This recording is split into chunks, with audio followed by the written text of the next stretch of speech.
what makes me shine, what lights me up. And with Sun in Virgo, it's going to be earth and plant related.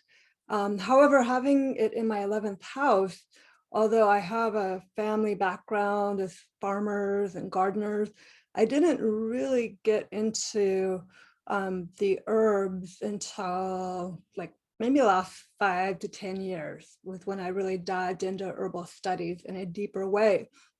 And I attribute that to the 11th house, because for those of you who have planets in the 11th house, one of the most interesting things to me about the 11th house is that as the house of the future, oftentimes we will start to step in or embody the qualities of that house as we get older. So it's what I call the house of the late bloomer, among other things. So that part of me is something I've stepped into a little bit later. And I've got my moon in Aquarius in the 5th house. So that's something that I've related to for a really long time. I've been studying astrology for a little over 30 years.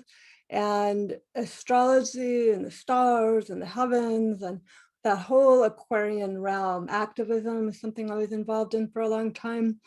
That is with the moon there. And I did say the 11th house.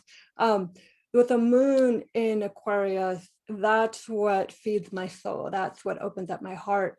That's what I need to feel safe and comfortable. So how I bring the sun and the moon together, how I integrate them, how I share them with the world is through my Libra rising. And I've got Jupiter conjunct Libra rising from the 12th house. So I love to teach. I love to share what I know. But that Libra rising is, for me, it's the bridge between the earth below and the sky above, between my sun in Virgo and my moon in Aquarius. It's how I integrate and connect and share those two very essential parts of me with the world. So at the beginning of this event, when Christina was asking us all to set intentions about the event and what we wanted out of it, the word that came to mind for me was connection. And I'm sure that that's, I heard another presenter talk about that, and I'm sure it's the word that came up for many of you as well. It's such an important part of life. But when it came up, I was like, this again, it's always about connection.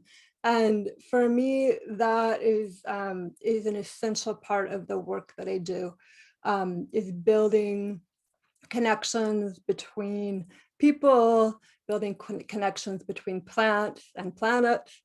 And I think part of the reason, besides my astrology, although the astrology is all connected, that this is such an important key piece for me has to do with my hearing loss. And this is something that I have a genetic hearing loss. I've been severely hard of hearing since birth. I wear 2 hearing aids and I read lips. And for me, having that hearing loss, and hearing is so associated with connection, that that has been something that's been a lifetime study for me. So it is all connected. Okay, so I am going to share with you some slides that have to do with connection between the earth and the sky.